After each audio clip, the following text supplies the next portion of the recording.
जय हिंद दोस्तों। Online study son of Bihar में आपका स्वागत है। आज का हमारा टॉपिक है भारतीय संविधान। तो यहाँ से हमारे एग्जाम में बहुत ज़्यादा क्वेश्चन देखने को मिलता है। एग्जाम के पॉइंट ऑफ व्यू से काफ़ी इम्पोर्टेंट टॉपिक है। तो चलिए इस टॉपिक को हम इस वीडियो में कवर करते हैं, जो कि 1 से 70 तक क्वेश्चन कराया जाएगा, जो कि हमारे एग्जाम में बार बार ये क्वेश्चन रिपीट किया हुआ है। तो अगर चैनल पे नया है तो चैनल को सब्सक्राइब कर लीजिए, ज़्यादा से ज़्यादा दोस्तों में शेयर करिए और वीडियो अच्छा लगे तो वीडियो को लाइक करिए। तो चलिए आज का जो हमारा पहला प्रश्न है, संविधान को 26 जनवरी के दिन लागू करने का निर्णय इसीलिए किया गया क्योंकि। तो इसका जो सही उत्तर हो जाएगा ऑप्शन ए हो जाएगा। संविधान को 26 जनवरी को ही लागू इसलिए किया गया था क्योंकि कांग्रेस ने इसी तिथि को 1930 में स्वतंत्रता दिवस के रूप में मनाया था। नेक्स्ट प्रश्न है, भारत के संविधान का निर्माता किसे कहा जाता है। तो इसका सही उत्तर हो जाएगा option B, B R Ambedkar. B R Ambedkar ji को भारत का निर्माता कहा जाता है। सॉरी दोस्तों, बी आर अम्बेडकर जी को भारतीय संविधान का निर्माता कहा जाता है, नहीं कि भारत का निर्माता। नेक्स्ट प्रश्न है, भारतीय संविधान में अनुच्छेद 1 में यह घोषणा की गई है कि इंडिया अर्थात भारत एक राज्यों का संघ है। इसका सही उत्तर हो जाएगा ऑप्शन ए। नेक्स्ट प्रश्न है, भारतीय संविधान सभा में महिलाओं सदस्यों की कुल कितनी संख्या थी। तो इसका सही उत्तर हो जाएगा ऑप्शन डी, 15। महिलाओं की जो संख्या थी इसमें 15 थी। अगला प्रश्न है, भारत के संविधान की प्रस्तावना में समाजवादी और धर्मनिरपेक्ष शब्दों को किस संशोधन द्वारा जोड़ा गया। तो इसका सही उत्तर हो जाएगा ऑप्शन बी, 42वां संविधान संशोधन द्वारा, जो कि यह हुआ था 1976 में। ये डेट भी याद रखिएगा, काफ़ी डेट इम्पोर्टेंट है, तो इसको आप याद रख सकते हैं। नेक्स्ट प्रश्न है, भारतीय संविधान में किस भाग में स्पष्ट रूप से घोषणा की गई है कि भारत एक धर्मनिरपेक्ष राज्य है। तो इसका सही उत्तर हो जाएगा ऑप्शन बी, संविधान की प्रस्तावना में यह उल्लेख किया गया है कि भारत एक धर्मनिरपेक्ष राज्य है। नेक्स्ट प्रश्न है, निम्नलिखित में से कौन भारतीय राज्य व्यवस्था में सर्वोच्च है। तो इसका सही उत्तर हो जाएगा ऑप्शन सी, संविधान। बता दें दोस्तों कि जो हमारा संविधान है ये हमारे भारतीय राज्य व्यवस्था में सबसे सर्वोच्च माना गया है। अगला प्रश्न है, किसने कहा भारत एक अर्ध संघात्मक राज्य है। तो इसका सही उत्तर हो जाएगा ऑप्शन डी, के सी वहियर जी ने कहा था कि भारत एक संघात्मक राज्य है। अगला प्रश्न है, भारतीय संविधान में मूलभूत अधिकार किस संविधान से लिया गया है। तो इसका सही उत्तर हो जाएगा ऑप्शन ए। दोस्तों बता दें, संयुक्त राज्य अमेरिका से ये भारतीय संविधान में मूल अधिकार को लिया गया है। ये क्वेश्चन काफ़ी इम्पोर्टेंट है, ये बहुत बार एग्जाम में देखने को मिल गया है कि भारत का मूल जो अधिकार है यह कौन सा देश से लिया गया है। तो इसका जो सही उत्तर हो जाएगा आपको अमेरिका से लिया गया है, और यह 12 से 35 तक है। 12 से 35, अनुच्छेद 12 से 35 तक मूल अधिकार का चर्चा है। अगला प्रश्न, भारत के अगला प्रश्न, संविधान के कौन से भाग में पंचायती राज से संबंधित प्रावधान सम्मिलित किए गए हैं। तो इसका जो सही उत्तर हो जाएगा ऑप्शन डी, भाग 9 में जो है भारतीय पंचायती राज का चर्चा किया गया है। तो इसका सही उत्तर हो जाएगा ऑप्शन डी। अगला प्रश्न, लगभग 280 साल के फ्रांसीसी शासन के बाद 1954 में निम्नलिखित में से कौन भारत का एक केंद्र शासित प्रदेश बन गया। तो इसका सही उत्तर हो जाएगा ऑप्शन डी, पांडुचेरी। अगला प्रश्न, हाल में आंध्र प्रदेश से अलग कर एक नए राज्य तेलंगाना का गठन हुआ है। भारतीय संविधान की किस अनुसूची द्वारा यह परिवर्तित होता है। तो इसका सही उत्तर हो जाएगा ऑप्शन ए, अनुसूचित पहले के तरह अनुसूचित 1 में जो दिया गया है भारत अर्थात भारत राज्यों का संघ, इसके तहत ही राज्य का नाम परिवर्तित, सीमा परिवर्तित करने का प्रावधान है। अगला प्रश्न, भारतीय संविधान की 10वीं अनुसूची किससे संबंधित है। तो इसका सही उत्तर हो जाएगा ऑप्शन ए, दल बदल कानून से संबंधित है भारत का 10वीं अनुसूची। बता दें दोस्तों कि जब संविधान बना था उस समय 8 अनुसूची था, वर्तमान में अभी 12 अनुसूचियां हमारे संविधान में है। अगला प्रश्न, भारतीय संविधान कितने अध्याय या भाग में विभाजित किया गया है। तो इसका सही उत्तर हो जाएगा ऑप्शन डी, 22 भाग में इसको बांटा गया है। अगला प्रश्न है, वर्तमान में भारतीय संविधान में कुल कितनी अनुसूचियां है? तो वर्तमान में 12 अनुसूचियां है, और जब संविधान बना था उस टाइम 8 अनुसूचियां था। 4 अनुसूची को बाद में संशोधन करके जोड़ा गया है। तो इसका सही उत्तर हो जाएगा ऑप्शन डी।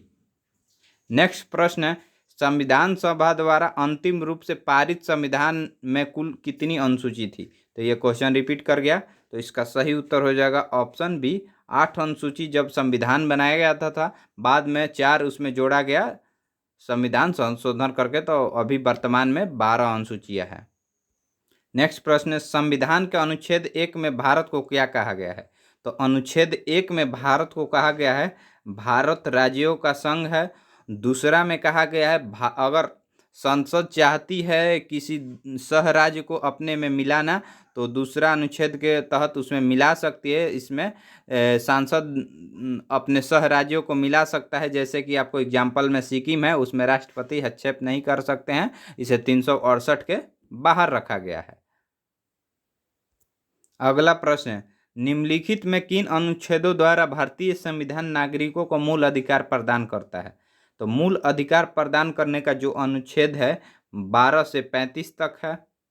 इसका सही उत्तर हो जाएगा ऑप्शन ए। और बता दें आपको कि जो मूल अधिकार का प्रावधान लिया गया है, ये लिया गया है यूएसए से। तो ये भी क्वेश्चन काफ़ी रिपीट करता है। नेक्स्ट प्रश्न है, भारत के संविधान का निम्नलिखित में से कौन सा अनुच्छेद अस्पृश्यता के उन्मूलन करता है तथा किसी भी रूप में इसके आचरण का निषेध करता है? तो इसका सही उत्तर हो जाएगा ऑप्शन सी, 18 में है अस्पृश्यता का अंत या छुआछूत का अंत, 19 में है उपाधियों का अंत है दोस्तों। और बता दें आपको कि जो 16 में है लोक निर्वाचन है, और 15 में है धर्म जाति मूल वंश के जन्म के आधार पर भेदभाव नहीं किया जाएगा। तो इसका सही उत्तर हो जाएगा अस्पृश्यता का उन्मूलन है। इसका सही उत्तर हो जाएगा ऑप्शन सी, 17 अनुच्छेद। नेक्स्ट प्रश्न है, सांसद के 2 क्षेत्रों के बीच अधिकतम कितना अंतराल दिया जाता है? तो इसका सही उत्तर हो जाएगा ऑप्शन सी, 6 महीना। संसद के 2 क्षेत्रों के बीच का जो अंतराल है वो 6 महीने का दिया जाता है। अगला प्रश्न है, भारतीय संविधान का कौन सा अनुच्छेद राष्ट्रपति के पद के लिए पुनर्निर्वाचन की योग्यता निर्धारित करता है? तो इसका सही उत्तर हो जाएगा ऑप्शन डी, जो आर्टिकल 57 है उसमें पुनर्निर्वाचन के लिए पात्रता है। और बता दें कि जो 55 है इसमें राष्ट्रपति निर्वाचन की रीति बताया गया है, और जो 54 है इसमें राष्ट्रपति का निर्वाचन बताया गया है, और 52 में है भारत का राष्ट्रपति का चर्चा किया गया है। अगला प्रश्न है, भारतीय संविधान के किस अनुच्छेद के अंतर्गत भाषण एवं अभिव्यक्ति की स्वतंत्रता के लिए के अधिकार की गारंटी दी गई है? तो इसका जो सही उत्तर हो जाएगा ऑप्शन ए हो जाएगा, आर्टिकल 19। आर्टिकल 19 में प्रेस का भी स्वतंत्रता दिया गया है। नेक्स्ट प्रश्न है, भारतीय संविधान के किस अनुच्छेद में प्रेस की स्वतंत्रता दी गई है? तो इसका सही उत्तर हो जाएगा ऑप्शन डी, अनुच्छेद 19 के फर्स्ट में दिया गया है। ऑप्शन से आप रिलेट करिएगा तो अनुच्छेद 14 में है विधि के समक्ष समानता, 25 में है धार्मिक स्वतंत्रता, और 21 में है आपको 21 के ए में है आपको बता दें 6 से 14 वर्ष के बच्चों को शिक्षा का अधिकार संविधान के 86वें संविधान संशोधन अधिनियम द्वारा 2002 में जोड़ा गया है। अगला प्रश्न है, मौलिक अधिकार के अंतर्गत कौन सा अनुच्छेद बच्चों के शोषण से संबंधित है? तो इसका सही उत्तर हो जाएगा ऑप्शन डी। बता दें आपको कि जो मौलिक अधिकार है उसमें बच्चों के शोषण के संबंधित है, उसमें आर्टिकल 24 में है। इसमें आपको 14 वर्ष से कम के बच्चों को कारखानों या खतरनाक कामों में आप नहीं लगा सकते हैं। अगर आप लगाते हैं तो आप एक दंडनीय अपराध करते हैं, आपको जेल भी इसके लिए किया जा सकता है। अगला प्रश्न है, भारतीय संविधान का कौन सा अनुच्छेद राज्य सरकारों को ग्राम पंचायत के गठन का निर्देश देता है? तो इसका जो सही उत्तर हो जाएगा ऑप्शन बी हो जाएगा, अनुच्छेद 40। अनुच्छेद 40 में ग्राम पंचायत का चर्चा किया गया है। अगला प्रश्न देखिए, अगला प्रश्न है, भारत के संविधान के कौन से अनुच्छेद में भारत के राष्ट्रपति के महाभियोग के प्रावधानों के बारे में उल्लेखित किया गया है? तो इसका सही उत्तर हो जाएगा ऑप्शन बी, आर्टिकल 61 में। अनुच्छेद 61 में यह प्रावधान है कि भारत के राष्ट्रपति पर महाभियोग लगाया जा सकता है। अनुच्छेद 51 में आपको बता दें अंतर्राष्ट्रीय शांति और सुरक्षा का चर्चा है। अनुच्छेद 54 में आपको बता दें राष्ट्रपति का निर्वाचन का चर्चा है। और अनुच्छेद 53 में अनुच्छेद 63 में है आपका भारत का उपराष्ट्रपति के पद का इसमें चर्चा है। अगला प्रश्न, निम्नलिखित में से कौन हमारे देश के दोनों में से किसी भी सदन का सदस्य नहीं होता है? तो इसका सही उत्तर हो जाएगा ऑप्शन सी, राष्ट्रपति। बता दें हमारे जो राष्ट्रपति होते हैं वो सांसद के एक अंग होते हैं, न कि हमारे सदन के एक अंग होते हैं। सांसद के 3 अंग होते हैं, लोकसभा, राज्यसभा और राष्ट्रपति 3 अंग होता है सदन का। अगला प्रश्न है, संविधान का कौन सा अनुच्छेद मंत्रिपरिषद के गठन के बारे में आधारभूत नियम निर्धारित करता है? तो इसका सही उत्तर हो जाएगा ऑप्शन सी, अनुच्छेद 75 में मंत्रियों के बारे में अनुपलब्ध है। और बता दें आपको कि 25 से लेकर 28 तक इसमें धार्मिक स्वतंत्रता का बात किया गया है। अनुच्छेद 24 को हमारे संविधान का आत्मा कहा जाता है। तो चलिए अगला प्रश्न देखते हैं। अगला प्रश्न, धन विधेयक भारतीय संविधान के किस अनुच्छेद में परिभाषित किया गया है? तो इसका सही उत्तर हो जाएगा ऑप्शन बी, अनुच्छेद 110 में धन विधेयक की चर्चा किया गया है। और बता दें आपको कि जो अनुच्छेद 109 है इसमें आपको धन विधेयक के संबंध में विशेष प्रक्रिया दिया गया है। और अनुच्छेद 111 है विधेयकों पर राष्ट्रपति की अनुमति है। और अनुच्छेद 12 जो है वार्षिक वित्तीय विवरण या बजट का चर्चा है। बता दें फ्रेंड्स कि आपको अगर ये एग्जाम ओरिएंटेड क्वेश्चन लग रहा होगा आपको कि ऐसा क्वेश्चन हमारे एग्जाम में देखने को मिलता है, तो चैनल को सब्सक्राइब करिए, ज़्यादा से ज़्यादा वीडियो को अपने दोस्तों में शेयर करिए और वीडियो अच्छा लगे तो वीडियो को लाइक करिए, ताकि हमारा मोटिवेशन बना रहता है और आप तक अच्छा से अच्छा कंटेंट हम लोग इसी तरह प्रोवाइड कराते रहें। तो चलिए अगला प्रश्न देखते हैं। नेक्स्ट प्रश्न है, भारतीय संविधान का निम्नलिखित में से कौन सा अनुच्छेद भारत के राष्ट्रपति को अध्यादेश जारी करने की शक्ति प्रदान करता है? तो इसका जो सही उत्तर हो जाएगा ऑप्शन सी हो जाएगा, अनुच्छेद 123 के अंतर्गत आता है। बताइए आप कमेंट बॉक्स में अनुच्छेद 143 में क्या है, इसका जो भी होगा प्रावधान अनुच्छेद 143 में, इसको कमेंट बॉक्स में कमेंट करिए। अगला प्रश्न है, भारतीय संविधान का कौन सा अनुच्छेद संवैधानिक प्रावधानों की संघीय संसद एवं राज्य विधान पालिकाओं द्वारा बनाए गए नियमों व कानूनों पर प्राथमिकता प्रदान करती है? तो इसका जो सही उत्तर हो जाएगा ऑप्शन सी हो जाएगा, अनुच्छेद 245। बता दें आपको कि जो अनुच्छेद 245 में है इनमें सांसद और राज्यों के विधान मंडलों द्वारा बनाई गई विधियों का विस्तार दिया है। अगला प्रश्न है, भारतीय संविधान के अंतर्गत निम्नलिखित में से कौन सा अनुच्छेद संसद को राज्य सूची के विषय से संबंध में विधि बनाने की शक्ति प्रदान करता है? तो इसका जो सही उत्तर हो जाएगा ऑप्शन डी हो जाएगा। 249 जो आर्टिकल है इसमें संसद और राज्य सूची के विषय में संबंध में विधि बनाने का शक्ति प्रदान करता है। अगला प्रश्न है, भारतीय संविधान के किस अनुच्छेद के अंतर्गत अंतर्राष्ट्रीय समझौतों को प्रभावी बनाने हेतु संसद राज्य सूची के विषय पर कानून बना सकती है? तो इसका सही जो उत्तर हो जाएगा ऑप्शन डी हो जाएगा, अनुच्छेद 253। अगला प्रश्न है, भारतीय संविधान का कौन सा अनुच्छेद नई अखिल भारतीय सेवा की स्थापना का प्रावधान करता है? तो इसका जो सही उत्तर हो जाएगा ऑप्शन बी, अनुच्छेद 312। और बता दें आपको कि अनुच्छेद 312 नई अखिल भारतीय सेवा का प्रावधान करता है। तो इसका सही उत्तर हो जाएगा ऑप्शन बी, अनुच्छेद 312। अगला प्रश्न है, भारतीय संविधान के किस अनुच्छेद में निर्वाचन आयोग के लिए प्रावधान है? तो इसका सही उत्तर हो जाएगा ऑप्शन सी, अनुच्छेद 324 में निर्वाचन आयोग के लिए प्रावधान दिया गया है। अगला प्रश्न है, डॉक्टर राजेंद्र प्रसाद कितने वर्ष तक राष्ट्रपति रहे? तो इसका जो सही उत्तर हो जाएगा ऑप्शन सी, 12 वर्षों तक। बता दें आपको कि जो हमारा संविधान बना उसके बाद डॉक्टर राजेंद्र प्रसाद को ही राष्ट्रपति चुना गया। अगला प्रश्न है, भारतीय संविधान के अनुसार कार्यपालिका का प्रमुख कौन होता है?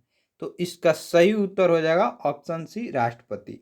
राष्ट्रपति कार्यपालिका का प्रमुख होते हैं। और बता दें आपको कि जो नीति आयोग है उसका अध्यक्ष होते हैं प्रधानमंत्री। अगला प्रश्न है, अनुसूचित जातियों और अनुसूचित जनजातियों के लिए एक राष्ट्रीय आयोग गठित करने का प्रावधान संविधान के किस अनुच्छेद के अंतर्गत किया जाता है? तो इसका सही उत्तर हो जाएगा ऑप्शन ए, अनुच्छेद 338 एवं अनुच्छेद 338 के ए के तहत अनुसूचित जातियों और अनुसूचित जनजातियों के लिए राष्ट्रीय आयोग गठित किया जाता है।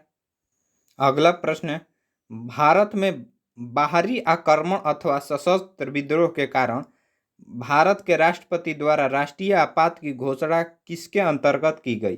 तो इसका सही उत्तर हो जाएगा ऑप्शन बी, अनुच्छेद 352 के तहत राष्ट्रीय आपात की घोषणा किया जाता है।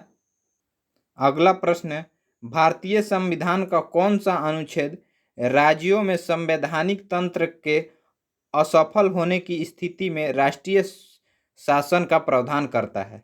तो इसका सही उत्तर हो जाएगा ऑप्शन सी, अनुच्छेद 359 द्वारा असफल होने की स्थिति में राष्ट्रपति शासन का प्रावधान है। अगला प्रश्न है, किस अनुच्छेद के अंतर्गत सांसद संविधान में संशोधन कर सकती है? तो इसका सही उत्तर हो जाएगा ऑप्शन सी, अनुच्छेद 368 के तहत सांसद संविधान में संशोधन कर सकता है और इससे राष्ट्रपति को अलग रखा गया है। संविधान संशोधन में राष्ट्रपति हस्तक्षेप नहीं करेंगे। अगला प्रश्न है, भारत के संविधान का अनुच्छेद 368 किससे संबंध है? तो इसका सही उत्तर हो जाएगा ऑप्शन ए, संविधान का संशोधन करने की भारत की संसद की शक्ति है, न कि राष्ट्रपति की। इनमें राष्ट्रपति हस्तक्षेप नहीं कर सकते हैं। अगला प्रश्न है, हाल ही में हटाया गया अनुच्छेद 370 2 और 3 भारत के किस राज्य से संबंध है? तो इसका सही उत्तर हो जाएगा ऑप्शन डी, जम्मू कश्मीर से। ये काफ़ी चर्चित रहा है और ये एग्जाम में आपको देखने को मिल सकता है। तो ये क्वेश्चन अगर आपको नहीं याद है तो कॉपी में नोट डाउन कर सकते हैं। अगला प्रश्न है, भारत के संविधान का अनुच्छेद 371 ए किसे असाधारण विशेषाधिकार प्रदान करता है? तो इसका सही उत्तर हो जाएगा ऑप्शन ए, नागालैंड को 371 ए असाधारण विशेषाधिकार प्रदान करता है, विशेष अधिकार प्रदान करता है नागालैंड को 371 ए। अगला प्रश्न है, भारतीय संविधान का कौन सा अनुच्छेद विभिन्न आधारों पर किसी भी भारतीय नागरिक के साथ भेदभाव से संबंधित है? तो इसका सही उत्तर हो जाएगा ऑप्शन डी, अनुच्छेद 15 के अंतर्गत आप किसी नागरिक के साथ भेदभाव नहीं कर सकते हैं। 19 में आपको बता दें कि प्रेस की स्वतंत्रता है, घूमने की स्वतंत्रता है, बोलने की स्वतंत्रता है। 13 में आपको 13 में आपको बता दें कि विधि के समक्ष समानता है, कानून के सामने सभी लोग बराबर है। और 11 में आपको नागरिकता से है। अगला प्रश्न, अनुच्छेद 356 का संबंध किससे है? तो इसका सही उत्तर हो जाएगा ऑप्शन सी, राष्ट्रपति के शासन से संबंध है अनुच्छेद 356। अगला प्रश्न, भारतीय संविधान के किस अनुच्छेद में विभिन्न राज्यों से संबंधित विशिष्ट प्रावधान का उल्लेख है? तो इसका सही उत्तर हो जाएगा ऑप्शन बी, अनुच्छेद 371 ए में विभिन्न राज्यों के विशिष्ट प्रावधान का 371 ए आर्टिकल में रखा गया है। अगला प्रश्न है, राज्यसभा किसके द्वारा भंग की जा सकती है? तो बता दें आपको कि जो राज्यसभा है एक अस्थाई सदन है और इसे कभी भंग नहीं किया जा सकता है। तो इसका सही उत्तर हो जाएगा ऑप्शन डी, उपयुक्त में से किसी के द्वारा नहीं। अगला प्रश्न है, भारत के संविधान के अनुच्छेद 371 जी में दिए गए विशिष्ट उपलब्ध किस राज्य से संबंधित है? तो इसका सही उत्तर हो जाएगा ऑप्शन सी, मिजोरम से। बता दें आपको कि जो 371 जी है वो मिजोरम राज्य से संबंध रखता है। अगला प्रश्न है, संविधान के किस अनुच्छेद में यह व्यवस्था की गई है कि प्रत्येक राज्य शिक्षा के प्राथमिक स्तर पर मातृभाषा में शिक्षा की पर्याप्त सुविधाओं की व्यवस्था करने का प्रयास करेगा? तो इसका सही उत्तर हो जाएगा ऑप्शन सी, अनुच्छेद 350 में इसका उल्लेख है। अगला प्रश्न है, भारत के संविधान का वह कौन सा अनुच्छेद है जिसमें भारत के नियंत्रण और महालेखा परीक्षा का उल्लेख है? तो इसका सही उत्तर हो जाएगा ऑप्शन डी, अनुच्छेद 148 में है। और बता दें आपको कि जो अनुच्छेद 156 में है, राज्यपाल की पदावधि का जिक्र है अनुच्छेद 156 में। और अनुच्छेद 352 में आपातकाल की है चर्चा। और ऑप्शन बी में है अनुच्छेद 280, इसमें आपको बता दें कि वित्त आयोग का चर्चा अनुच्छेद 280 में है। अगला प्रश्न है, भारत के प्रत्येक नागरिक का कर्तव्य होगा प्राकृतिक पर्यावरण का संरक्षण एवं सुधार। यह कथन भारतीय संविधान के किस अनुच्छेद में संदर्भित है?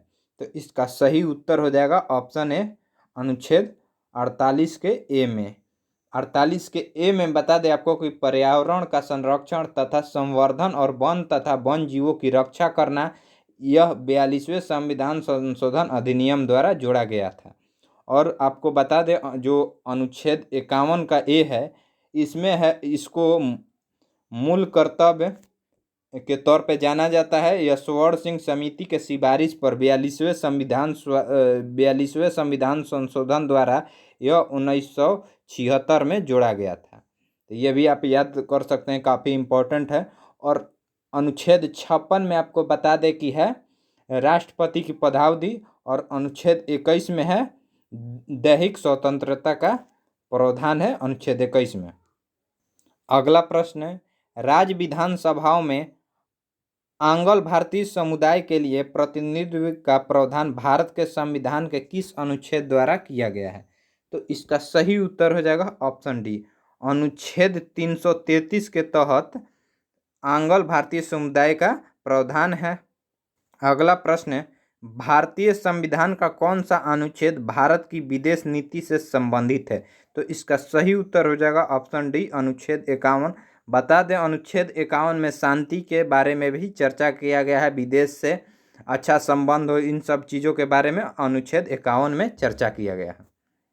अगला प्रश्न, निम्नलिखित में भारतीय संविधान के किस अनुच्छेद का उपयोग अभी तक नहीं किया गया है? तो इसका सही उत्तर हो जाएगा ऑप्शन ए, अनुच्छेद 360 का। और बता दें आपको कि जो अनुच्छेद 360 है, इसमें वित्तीय आयात के बारे में चर्चा है। अगला प्रश्न देखिए, प्रथम लोकसभा का गठन कब हुआ था? तो इसका सही उत्तर हो जाएगा ऑप्शन सी, 1952 में, 1992 में प्रथम बार लोकसभा का गठन हुआ था।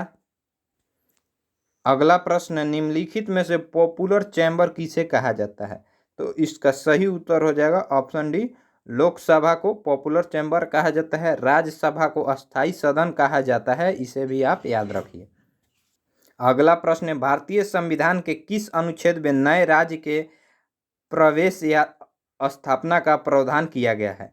तो इसका सही उत्तर हो जाएगा ऑप्शन बी, अनुच्छेद 2 में, आर्टिकल 2 में यह चर्चा है कि सांसद किसी भी देश के बाहरी राज्य को अपने में मिला सकता है, इसमें राष्ट्रपति हस्तक्षेप नहीं करेंगे।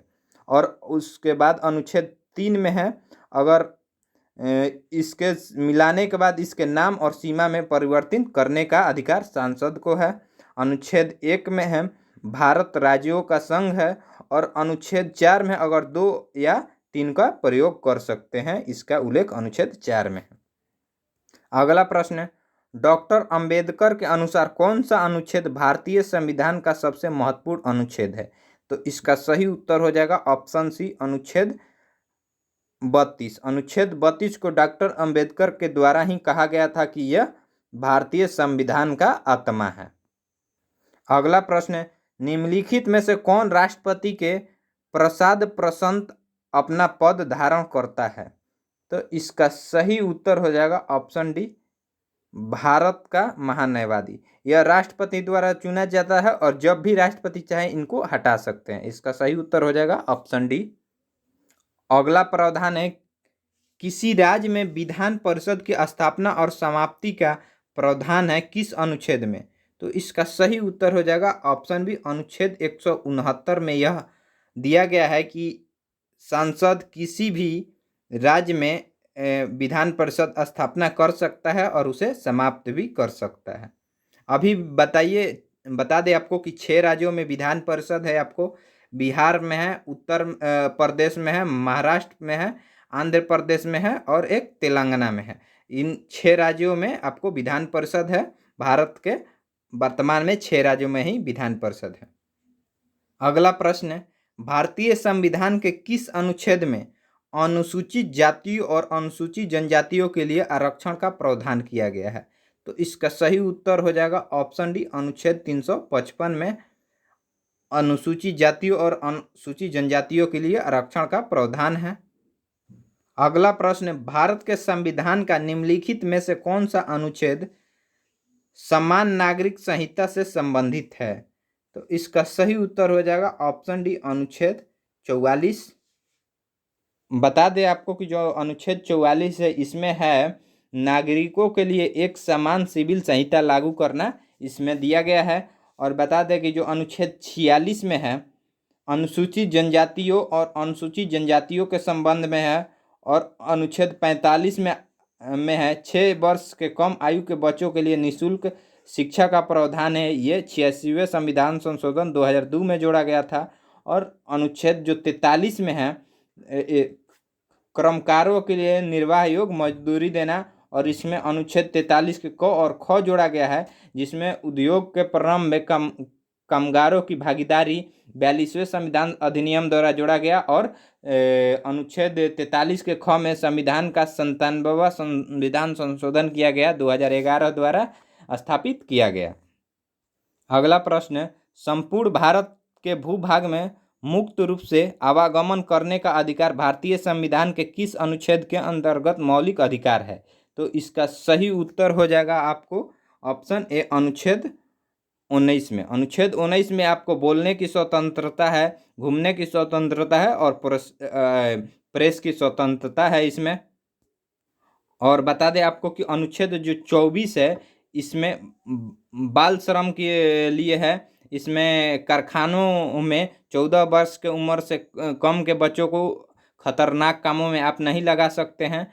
और अनुच्छेद जो 21 है इसमें प्राण और दैहिक स्वतंत्रता का संरक्षण है। और अनुच्छेद 14 में है विधि के समक्ष समानता है, या कानून सभी के लिए बराबर है, यह अनुच्छेद 14 में है। अगला प्रश्न है, भारतीय संविधान का कौन सा अनुच्छेद सभी नागरिकों के लिए समान न्याय मुक्त कानूनी सहायता को प्रोत्साहित करता है? तो इसका जो सही उत्तर हो जाएगा ऑप्शन सी, 39 के ए में अनुच्छेद के 39 के ए में है सभी नागरिकों के लिए समान न्याय और मुक्त कानूनी सहायता का प्रावधान 39 के ए में दिया गया है। अगला प्रश्न है, भारतीय संविधान का कौन सा अनुच्छेद सभी नागरिकों के लिए समान न्याय और मुक्त कानूनी सहायता को प्रोत्साहित करता है? तो इसका सही उत्तर हो जाएगा ऑप्शन सी, अनुच्छेद 39। अगला प्रश्न है, भारत के संविधान का कौन सा अनुच्छेद भारत में एक नए राज्य के गठन के लिए दिया गया है? तो इसका सही उत्तर हो जाएगा ऑप्शन बी, अनुच्छेद 3 में दिया गया है भारत में नए राज्यों का गठन। 2 में दिया गया है कि सांसद बिना राष्ट्रपति के अनुमति के किसी भी राज्य को अपने में मिला सकता है। 1 में भारत राज्यों का संघ है और 9 जो है ये नागरिकता से संबंधित है। अगला प्रश्न है, भारतीय संविधान का कौन सा अनुच्छेद धर्म, वंश, जाति, लिंग, जन्म स्थान के आधार पर भेदभाव पर रोक लगाता है? तो इसका सही उत्तर हो जाएगा ऑप्शन डी। इसका सही उत्तर हो जाएगा ऑप्शन डी, अनुच्छेद 15। हम बता दें आपको कि जो अनुच्छेद 19 है इसमें बोलने, घूमने और प्रेस की स्वतंत्रता है। अनुच्छेद 25 में धार्मिक स्वतंत्रता है। और अनुच्छेद 23 में है बाल श्रम है अनुच्छेद 23 में। तो ये काफ़ी इंपॉर्टेंट है सभी आर्टिकल, इन सभी आर्टिकल को आप याद रखिए, एग्जाम के पॉइंट ऑफ व्यू से ये बार बार रिपीट होते रहता है। अगला प्रश्न है, भारतीय संविधान के किस अनुच्छेद में जनसंख्या के किसी समूह में बोले जाने वाली भाषा को लेकर विशेष प्रावधान दिया गया है? तो इसका सही उत्तर हो जाएगा ऑप्शन ए, अनुच्छेद 343 में ये प्रावधान दिया गया है कि जनसंख्या के कुछ विशेष प्रावधान दिया गया है कि इसमें विशेष भाषा बोली जाती है। बता दें आपको कि किसी राज्य की जनसंख्या की किसी अनुभाग द्वारा बोले जाने वाली भाषा से संबंध में विशेष उपलब्ध है अनुच्छेद 347 में। अगला प्रश्न है, भारत के संविधान के निम्नलिखित अनुच्छेदों में से कौन सा अनुच्छेद धार्मिक स्वतंत्रता का अधिकार देता है? तो इसका सही उत्तर हो जाएगा ऑप्शन डी, 25 से लेकर 28 तक इसमें धार्मिक स्वतंत्रता का अधिकार है। ऑप्शन सी हो गया, इसमें है आपको समानता का अधिकार। ऑप्शन डी हो गया 23-24 में है आपको। ऑप्शन बी हो गया अनुच्छेद जो 23-24 है, इसमें शोषण का विरोध अधिकार है। और अनुच्छेद जो हो गया 19 से लेकर 22 तक, इसमें आपको अनुच्छेद जो है 19 से 22 तक है, इसमें आपको स्वतंत्रता का अधिकार है, बोलने, घूमने, झंडा लहराने का, पुतला जलाने का, आरटीआई का, प्रेस का, इन सभी चीज़ों का अनुच्छेद 19 से 22 में है। और बता दें आपको कि 23-24 में शोषण के विरोध अधिकार है, 14 से 18 में समानता का अधिकार है और 25 से 28 तक इसमें धार्मिक स्वतंत्रता का अधिकार है। तो इसका सही उत्तर हो जाएगा ऑप्शन डी, 25 से लेकर 28 तक। अगला प्रश्न है, संविधान का कौन सा अनुच्छेद भारत में नियंत्रक और महालेखक परीक्षा के कर्तव्य को निर्धारित करता है? तो इसका सही उत्तर हो जाएगा ऑप्शन डी, अनुच्छेद 149। हम बता दें आपको कि जो अनुच्छेद 149 है, इसमें नियंत्रक, महालेखा परीक्षक के कर्तव्य और शक्तियाँ का इसमें चर्चा किया गया है। और अनुच्छेद जो 146 है, इसमें उच्च न्यायालय के आधिकारिक और सेवाओं तथा व्यय के चर्चा है इसमें। और 147 में निर्वाचन का है और 148 में भारत का नियंत्रक महालेखा परीक्षा का इसमें चर्चा है। तो बता दें दोस्तों, टेस्ट ही आपको बेस्ट बनाता है, तो टेस्ट देना ना भूलें। हम इस वीडियो के लास्ट में, हर वीडियो के लास्ट में 1 या 2 क्वेश्चन आपको टेस्ट के लिए रखा जाता है। टेस्ट ही आपको बेस्ट बनाता है। तो चलिए, टेस्ट का जो भी आंसर होगा वो कमेंट बॉक्स में कमेंट करिएगा। तो चलिए, जो हमारा टेस्ट का क्वेश्चन था आप सभी के लिए, ये कमेंट बॉक्स में कमेंट करिए। वर्ष 1975 से 1977 के बीच आपातकाल के दौरान भारत के प्रधानमंत्री कौन थे? तो इसका जो भी सही उत्तर होगा कमेंट बॉक्स में कमेंट करिए। और वीडियो अच्छा लगा होगा तो वीडियो को लाइक करिए, ज़्यादा से ज़्यादा दोस्तों में शेयर करिए। और चैनल पे नया है तो चैनल को सब्सक्राइब करिए ताकि हमारा मोटिवेशन बना रहे और आप तक अच्छा से अच्छा हम लोग कंटेंट प्रोवाइड कराते रहें। जय हिंद दोस्तों।